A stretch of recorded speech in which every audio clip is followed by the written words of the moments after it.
Yo, how's it going, YouTube? I'm back in the video, and today I'm going to be talking about why the Sacramento Kings need to start getting some respect. Now, this is not a video I even thought would be possible to be made before the trade deadline, honestly, and even I was still kind of questionable of the moves during the trade deadline, but from watching the Sacramento Kings last two games, now although it was against Minnesota and Washington, not the best teams, but teams that are supposed to be better than the Kings, they were able to handle both of them pretty easily, honestly, and they looked a lot better than they did before the trade deadline, and I don't think a lot of people are talking about it, mainly because it's the Sacramento Kings, and I feel that, being a New Orleans Pelicans fan, when you do anything good, honestly, it doesn't matter what you do, and you don't get any coverage, but I do think the Kings deserve some respect, and I am going to get into why I think that their moves are underrated and all the things that they did during this trade deadline, how I think they could have maybe possibly turned their season, and maybe even their franchise going into the future around in a very, very big way. So I'm going to get into all that in this video, and if you do like the video, aim point, hit the like button and subscribe button, mean the absolute world to me, and without further ado, without rambling on too much, let's get right into this video. Alright, so the first thing I really want to get into for this video is going to be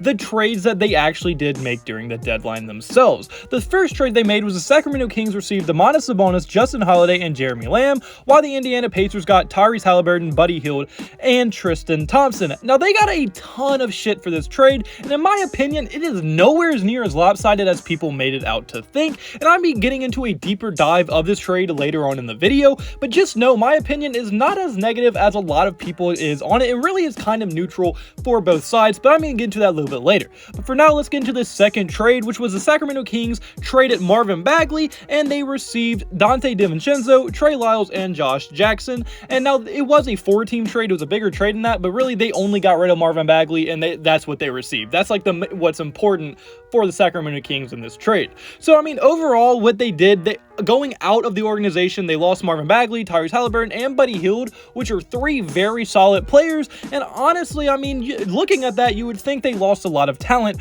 but then what they got in was domantis Sabonis, Justin Holiday, Jeremy Lamb, Donte DiVincenzo, Trey Lyles, and Josh Jackson. The main two in that entrance being domantis Sabonis and Donte DiVincenzo. So what you may be thinking was that they got rid of three very solid players to get into very solid players, but in my opinion, two of those players could be very, very beneficial. Maybe not at a star standpoint, even though domantis Sabonis is an all-star level player, and maybe not as a star level and kind of increase you like that, but maybe as a fit-wise, I think that they fit much better than what the Sacramento Kings had, and honestly, it could result in a much-needed culture shift that this team has been looking for a very long time. I mean, the culture that Luke Walton brought in was just horrible. He immediately made relationships with Marvin Bagley awful. You could tell a lot of the players didn't want to be there. There had been trade rumors around Buddy Hield for I don't know how, for about what, 2 years at that point. So I mean, really the culture around that team just was not at the point you would want it to be at. But now with this new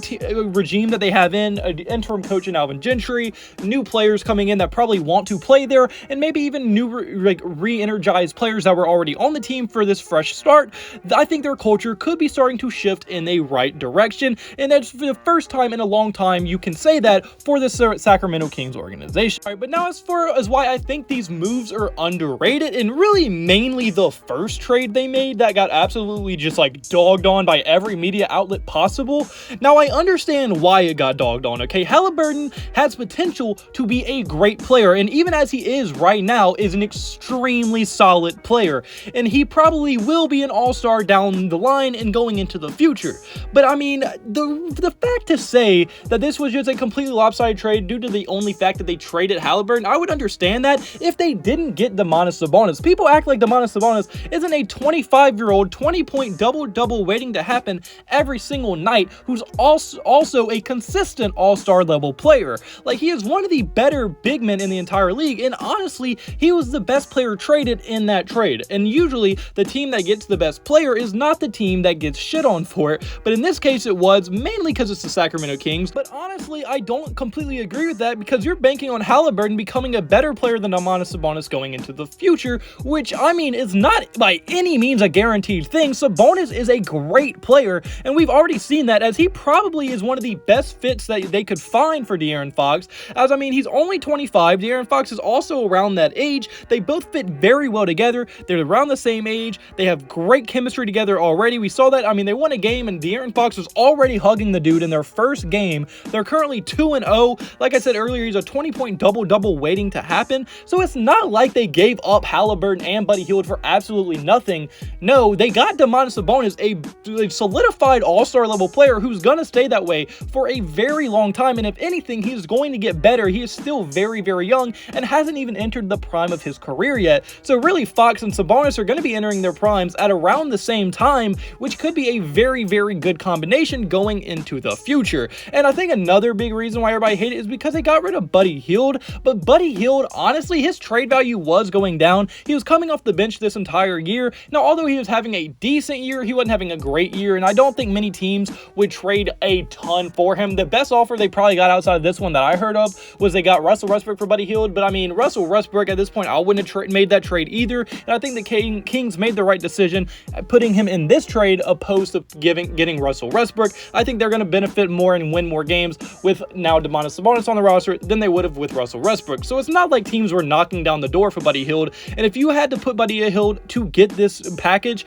I think for sure you do it almost 10 out of 10 times if domantis Sabonis is the guy you want. And also the two other players I got in Justin Holiday and Jeremy Lamb, those are two starting level players that they got, and both of which have played very, very well for the Sacramento Kings in the 2 games that they have played so far, and they have benefited them into resulting into wins. So honestly, this trade is looking very good for the Kings now, albeit only being 2 games, and they're probably going to still struggle a little bit, but as domantis Sabonis and DeAaron Fox play more and more together, their chemistry is just going to keep building, and they're going to be even better together, and this fit could be very interesting going into the future. Now, my second reason why I think this trade is so important for the Kings is because it freed up a ton of space at the guards. I mean, the Kings had an absolute log jam when it came to the guard. I mean, look what they had. They had DeAaron Fox, Tyrese Haliburton, Davion Mitchell, and Buddy Hield, and this trade, what it allows is now they can develop Davion Mitchell, which was their top 10 pick last year, and also, most importantly, it allows DeAaron Fox to play the game he wanted to. Now, I'm not saying Tyrese Haliburton actively made Fox a bad player,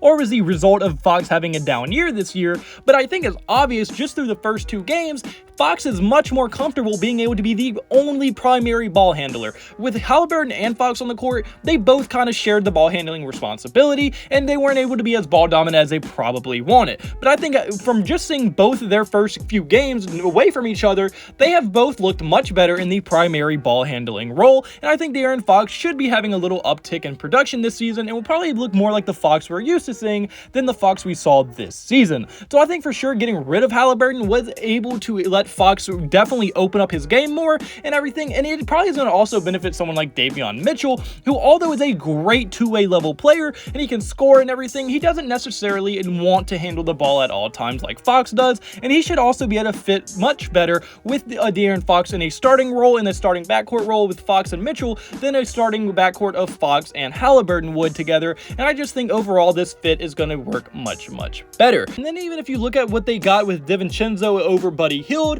now although Buddy Hield is a much better scorer than DiVincenzo, he does not play anywhere near as good of defense as DiVincenzo does play, and honestly, I think they're probably better off with that. I don't think the Kings needed someone to come off the bench and score about 20 points a game or shoot a whole bunch of shots. They would much rather someone be like Donte, be able to come and work with Davion or work with DeAaron Fox and not take shots out of their hands, which DiVincenzo is not going to do. He is going to play lockdown defense and play very, very hard every chance he gets, but he is not going to be taking shots out of your stars' hands, and Sabonis, Fox, and Mitchell are all going to be able to score as they want to, same with Harrison Barnes, and I think overall this team is going to fit together much, much better than the last one did, because cohesiveness is very, very valuable, and that is something the Kings did not have. But now with Sabonis and DeAaron Fox, now they kind of play in 2 completely different parts of the court offensively, and they're able to do 2 things so differently that it's going to make teams really struggle to have to guard them, and I think it's going to take more pressure off of Fox and Sabonis, and they're going to be able to play very, very good together,